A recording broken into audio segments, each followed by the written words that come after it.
I am one of the examples. I'm one of the prisoners who is threatened with death penalty. The charges which were mentioned are considered very silly, and I'm speaking to you today to recall those who are being forgotten. I'm only one example, and there are many other families who are subject to the same thing. The army have came to arrest my father with heavy weapons. He had travel ban, and everyone knows where he was, his place, because the regime is aware of that. They first of all issued a travel ban, and then they came with an army with heavy weapons for an old man. Probably they considered that the opinions which my father expresses are an army themselves, and probably they considered it a weapon themselves. That's why they came with very heavy weapons to arrest him. They confiscated him. They attacked him at his own house. He was, first of all, it's against the law to raid the house, raid a house, and even the people who came to raid the house, they weren't wearing their uniforms, and they arrested the father. And with all of these false claims they said, they did a quick investigation. Then afterwards, we knew the whole narrative. And after my father was arrested, and time actually stood still since my father was arrested.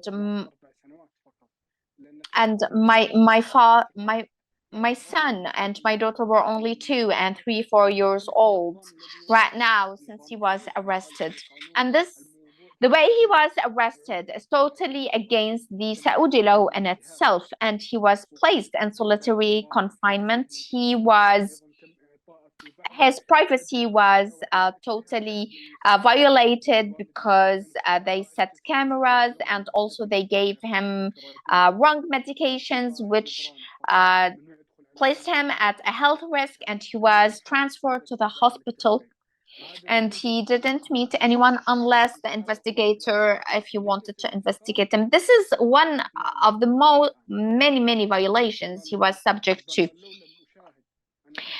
If I was in Saudi Arabia before like 1 year and a half, and if I didn't myself witness the courts and the trial sessions and see the charges myself, I would probably think this is totally crazy.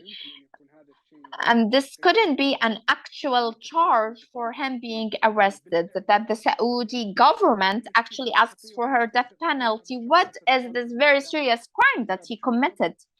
That he had a Twitter account, that he had WhatsApp groups, and the Telegram channel. The government, this current government, think that someone who has a Twitter account, a Telegram channel, and a WhatsApp group is actually a threat to national security. That's why he was sentenced to death penalty. These are the very serious charges the government said.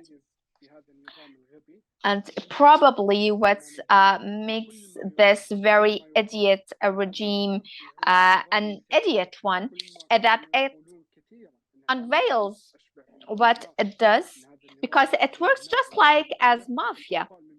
It kidnaps the children, it kills the children, kills the people, and some press or media would say that we are exaggerating even after the scandal of the murder of Jamal Khashoggi, where he went to the consulate of his own state and he was murdered there and divided into pieces.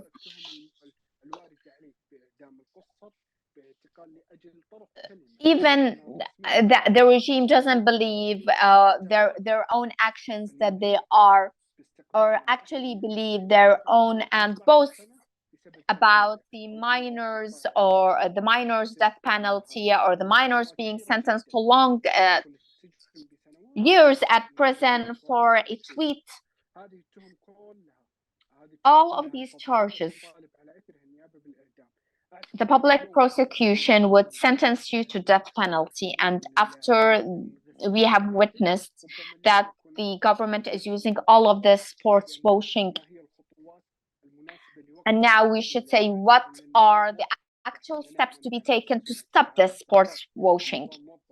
The regime has been clear that it's exploiting this in order to whitewash their image through these deals, in order to cover up for the murder of Jamal Khashoggi. Mohammed bin Salman thinks that he can do that while bringing the very famous players or athletes around the world. We should tell the world that the community change which is being going there is actually contradictory to the actual truth, because anyone who would post any tweet which has any criticism actually is the truth would be convicted.